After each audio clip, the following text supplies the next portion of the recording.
யாருமே இல்லாத கடையில யாருக்குடா தியாத்திர? உன் கடமை உணர்ச்சிக்கு ஒரு அளவே இல்லையாடா? தம்பி, உங்க கட்சியில இருந்து வெளியே போனார்ல திருச்சி சூர்யா, வெளியே போலன, வெளியே கட்சிக்கு புறம்பாக செயல்பட்டதனால் கட்சியிலிருந்து விலக்கிட்டோம். என்னமோ பண்ணீங்க. அவர் அண்ணாமலை ஃபைல்ஸ் அப்படின்னு சொல்லிட்டு ஒரு ஃபைல்ஸை வெளியிட போறாராம். நீங்க வெளியிட்டீங்களா டிஎம்கே ஃபைல்ஸ், அதுக்கு எதிரா பாரு உங்களோட குட்டும் வெளியே வரப்போகுது. அதுக்கப்புறம் இருக்கு அண்ணாமலை அவர்களுக்கு. ஆனா இன்னொரு செய்தி ஒன்று பாத்தியா? என்ன செய்தி? காலைல தலைவர் ஒரு வார்த்தை சொல்லியிருக்காப்ல. என்ன சொல்லியிருக்காரு? DMK files part 3 வெளியிடறதா சொல்லியிருக்காப்ல. ஆமா, பார்ட் 3 வெளியிட போறேன், அதுவும் தேர்தல் நேரத்துல வெளியிடுவேன் அப்படின்னு. இன்னொரு விஷயம் முக்கியமா என்ன சொல்லியிருக்காங்க அப்படின்னா, உங்களை மட்டுமே, அதாவது டிஎம்கே ஃபைல்ஸ் மட்டும் வெளியிடல, கூட்டணி கட்சியும் அட்டுழியம் பண்றாங்க, அராஜகம் பண்ணிட்டு இருக்காங்க, கூட்டணி கட்சி பண்ண ஒரு விஷயத்தையும் வெளியிட போறேன், ஊழல் எல்லாத்தையும் வெளியிட போற அப்படின்ற மாதிரி சொல்லியிருக்காருன்னு. யாரு, எங்க கூட்டணியா இல்ல உங்க கூட்டணி கட்சிகளுக்கு? எங்க கூட்டணி கட்சி ஒன்றும் பண்ணல, நீங்க தான் எப்பா உங்க கூட்டணி கட்சிக்காரர் தான். நேத்து அன்புமணி ராமதாஸ் அவர்கள் இருக்காருல்ல, அவர் ஸ்டெத்தஸ்கோப்பை காதலியே போடாம மருத்துவம் பார்த்துக்கிட்டு இருக்காரு. அந்த வீடியோ பார்த்தியா எந்த அளவுக்கு வைரல் ஆச்சு அப்படின்னு சொல்லிட்டு. இந்த மாதிரி தான் சோசியல் மீடியால நிறைய விஷயங்கள் வைரல் ஆகிக்கிட்டு இருக்கு. ஆனா இன்னொன்னு வைரல் ஆகிட்டு இருக்கு, காலையில இருந்து பார்த்துட்டு இருந்தேன். என்னப்பா எல்லாமே உங்களுக்கு எதிரான இதுதானே வைரல் ஆகும்? நான் லாஸ்ட் வீடியோல உன்ட்ட சொன்னேனே, அண்ணாமலை அண்ணன் போயிட்டு வருவாரு, பணம் வாங்கிட்டு வந்து கொடுப்பாரு, ஃபண்ட் வாங்கிட்டு வந்து கொடுப்பாரு, ஸ்டிக்கர் ஒட்டி கொடுத்துருனேன். அதே மாதிரி ஒரு ஸ்டிக்கர் ஒன்று ஒட்டிருக்கீங்களே. என்ன ஸ்டிக்கரு? பிரதமர் மந்திரி விஸ்வகர்மா திட்டத்திற்கு கலைஞர் கைவினை திட்டம் அப்படின்னு ஸ்டிக்கர் ஒட்டி கொடுத்துட்டு இருக்கீங்களே. அப்படிலாம் கிடையாதுப்பா. இது எங்களுடைய சொந்த முயற்சியால, எங்களுடைய சொந்த அறிவால நாங்களா கிரியேட் பண்ண ஒரு திட்டம். நீங்க நம்ம உங்க திட்டத்துக்கு நாங்க ஸ்டிக்கர் ஒட்டுறோம், பொட்டு வைக்கிறோம்னுக்கிட்டு. ஆனா இன்னொரு விஷயம் அப்படின்னு என்ன அப்படின்னா, நீ நிவாரணம் போட்டா வீணா போன சாப்பாடு, கெட்டு போன சாப்பாடு போடுறீங்க. சத்துணவு முட்டையில பாத்தீங்கன்னா கெட்டு போன முட்டை கிட்டத்தட்ட பாத்தீங்கன்னா பாய்லர் ஃபுல்லா வரை முட்டையா இருக்கு, குழி தோண்டி புதைச்சு ஜேசிபி வச்சு 3 அளவுக்கு அலுவன முட்டையை போடுறீங்க. அதுலதான் ஒரு முக்கியமான விஷயத்தை நீ கவனிக்கணும். இதே வேறு மாநிலங்களா இருந்தாலோ இல்ல வேற ஆட்சியா இருந்தாலோ கெட்டுப்போன முட்டையை மக்கள்கிட்ட கொடுத்துருப்பாங்க. நாங்கள் மக்கள் எந்த பாதிப்பும் அடையக்கூடாது அப்படின்னு அந்த கெட்டுப்போன முட்டையை குழி தோண்டி புதைச்சிருக்கோம். அதாவது யாரோ ஒருத்தர் கண்டுபிடிச்சிட்டாங்கண்ணே, அதாவது கெட்டுப்போன முட்டையை போடுறாங்க அப்படிங்கிறதுல வாடகை வந்திருக்காங்க, கண்டுபிடிச்சிருப்பாங்க. இல்லைன்னா வச்சுக்க அதையும் கொடுத்து விட்டுருப்பீங்களே. அப்படிலாம் பண்ண மாட்டோம். மக்களுடைய உயிர் தான் எங்களுக்கு முக்கியம். முட்டை போனால் போயிட்டு போகுது. ஒரு முட்டை என்ன 4 ரூபா 5 ரூபா தருமா? ஏன்பா இப்படி எதுவுமே இலக்கணமே இல்லாமல் பேசிக்கிட்டு இருக்க? கொஞ்சமாவது நியாயமாக பேசு, சரியா? உனக்கும் அது கிடையாது, உங்கள் கட்சிக்காரங்களுக்கும் அது கிடையாது, எனக்கு நல்லாவே தெரியும். ஆனால் இந்த ஆதவ அர்ஜுனா உங்கள் கூட்டணி கட்சியில் உள்ள ஆதவ அர்ஜுனா 6 மாத காலமாக இடைநீக்கம் பண்ண வச்சிங்களே. நாங்கள் எங்கப்பா பண்ண வச்சோம்? அவர் வாய்க்கு வந்ததெல்லாம் பேசிக்கிட்டு இருந்தார். அவங்க கட்சிக்காரங்க கோவப்பட்டு அவங்க கட்சிக்காரங்க கொடுத்த அழுத்தத்தால் கட்சியிலேருந்து வெளியே கட்டப்பட்டிருக்காரு. அழுத்தத்தால் அவரை நீக்கலான்னு பார்த்தீங்க. நாங்கள் யாரையும் அழுத்தலாம் கிடையாது. நீ என்ன சொல்ல அதை சொல்லு. அதாவது நீங்கள் அவரை கட்சியிலிருந்து ஒரு 6 மாதம் நீக்கம் பண்ணியிருக்கீங்க.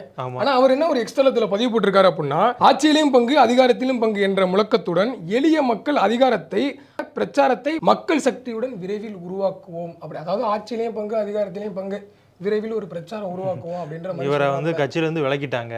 இவர் யாருக்கிட்ட போய் பிரச்சாரம் பண்ண போறாரு? 6 மாதம் இடைக்கால நீக்கம் தானே? இல்ல 6 மாசம் கழிச்சு தேர்தல் வேலைகள்லாம் ஆரம்பிச்சிரும். அதுக்கப்புறம் இவர் கட்சியில சேர்க்க போறாங்களா? நீ ஒன்று நோட் பண்ணணும்னே, போன தேர்தலில் அவர் இருக்க தொட்டு தானே நீங்க சிஎம் ஆக முடிஞ்சிச்சு. நாங்க எங்கப்பா அவரால் சிஎம் ஆனோம்? என்ன தம்பி நீ இப்படி பேசிக்கிட்டு இருக்க? பிரசாந்த் கிஷோருங்கிறவர் ஒரு வியூக வகுப்பாளர், வியூகத்தை வகுத்து கொடுத்தாரு. அவரோட சேர்ந்து வியூக வகுத்ததே இவர் தானே? அதெல்லாம் சும்மா தம்பி. இவர் சும்மா ஏதாவது கூட இருந்து போட்டோ எடுத்தா இவர் தான் காரணம் சொல்றதா? அதெல்லாம் எங்க சின்னவர் 3வது இடத்துக்கு வந்துட்டாரு. எப்படி பாத்தீங்களா? அதான் நானே சொல்லணும்னு நினைச்சேன். என்னதுக்கு அது கூட முன்னாடி உட்காந்து நேரு எல்லாம் பின்னாடி தள்ளிட்டாங்களா போல் இருக்க. அமைச்சர் நேரு இவங்கெல்லாம் இவரே நம்ம துரைமுருகன் சாரை கூட்டு உட்கார வச்சிட்டாராம் பக்கத்துல அப்படின்ட்டு. இல்ல சார், இதுக்கு முன்னாடி இருந்த அத்வானி எல்லாரையும் மோடி எப்படி பின்னாடி தள்ளினாலும் நான் என்னவோ உங்களை கேட்டா அத்வானி மோடி நீங்க போறீங்க, இங்க என்ன நடக்குதுன்னு அதை சொல்லு. ஏன் ஏதோ கட்சிக்கு உழைச்சாங்கன்னு நினைச்சு நான் அவங்களுக்காக பேசினேன். நீங்க அவங்களே விட்டு இவர் தான்றீங்க. இல்ல சார், தமிழ்நாட்டில் நீங்க ஆட்சிக்கு வந்தீங்கன்னா உங்களை பத்தி பேசலாம். நீங்க தான் ஆட்சிக்கு வர வரலாறே கிடையாது. எப்படி உங்களை பேச முடியும்? நாங்க வடக்க தானே பேச முடியும். நீங்க வரலாறு புவியெல்லாம் இன்னும் கொஞ்ச நாள்ல பார்க்க தானே போறீங்க பிரதர். அதுல பாருமா, இப்போ வரலாறு புவி எல்லாமே அது எப்படி நீங்க 200க்கு 400 சீட் அடிப்பேன்னு சொல்றீங்க? 234க்கு 400 சீட் அடிப்பேன்னு சொல்றது நியாயமா? இல்ல 400 அதிகப்படுத்தினா 400லயும் ஜெயிப்போம் அப்படின்னு சொல்றோம். அதாவது இன்னும் அதுதான் சொல்ல வரலன்னு சொன்னேன். 234க்கு 400 சீட்டு ஜெயிப்போம் அப்படின்னு தான் சொல்லலை, மற்றபடி எல்லாம் சொல்லிட்டீங்க. மகாராஷ்டிரால நீங்க தான் அதிகமா பேசுனீங்க. என்ன பேசுனேன்? மகாராஷ்டிரா பத்தி அதிகமா பேசுனீங்க.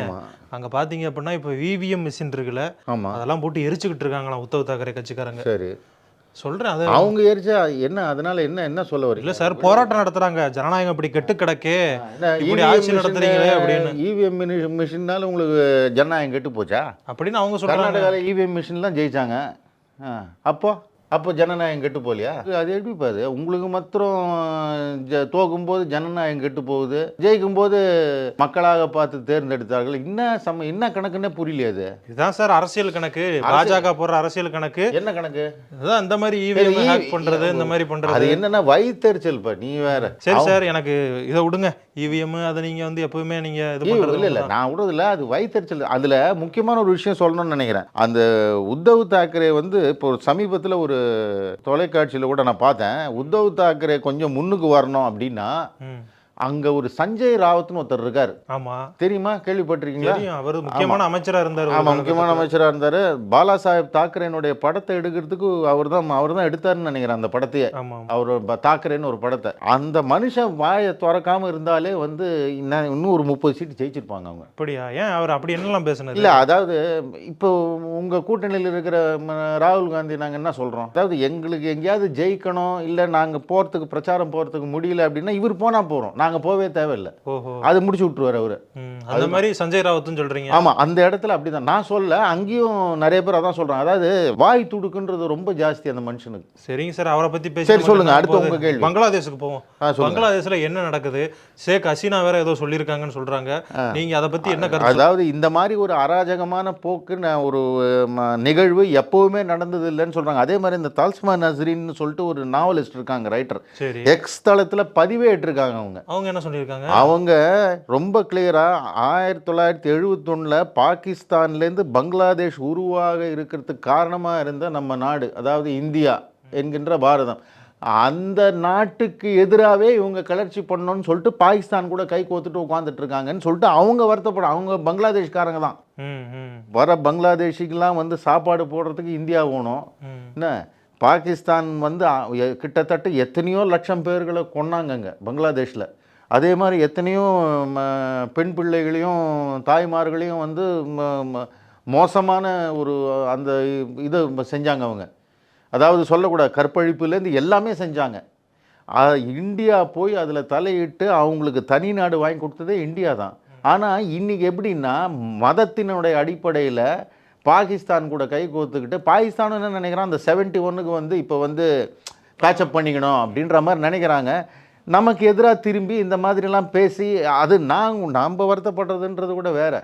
அவங்க சொல்கிறாங்க, அவங்க ஊருக்காரங்க சொல்கிறாங்க, இதோட கொடூரம் என்ன ஓணும். ஆமாம் சார், நீங்களாம் என்ன வாய் திறந்தீங்க அதுக்கு? சார், நான் வந்து தொடர்ந்து நம்ம நிகழ்ச்சியில் பேசுகிறோம். நீங்கள் இங்கே நிகழ்ச்சியில் பேசுறது கூட ப்ளஸ் உங்கள் சார்பான இருக்கிற கட்சியில் கொஞ்சம் அங்கேயும் எத்தனையோ தாய்மார்கள் பெண் பிள்ளைகள்லாம் இருக்காங்கல்ல, ஒரு வார்த்தை தான் பேசுனீங்களா நீங்கள்? சார், நாங்கள் வந்து பார்த்தீங்கன்னா தொடர்ந்து இந்த நிகழ்ச்சியில் பங்களாதேஷ் இந்துக்களுக்காக நான் குரல் கொடுத்துக்கிட்டு இருக்கேன்.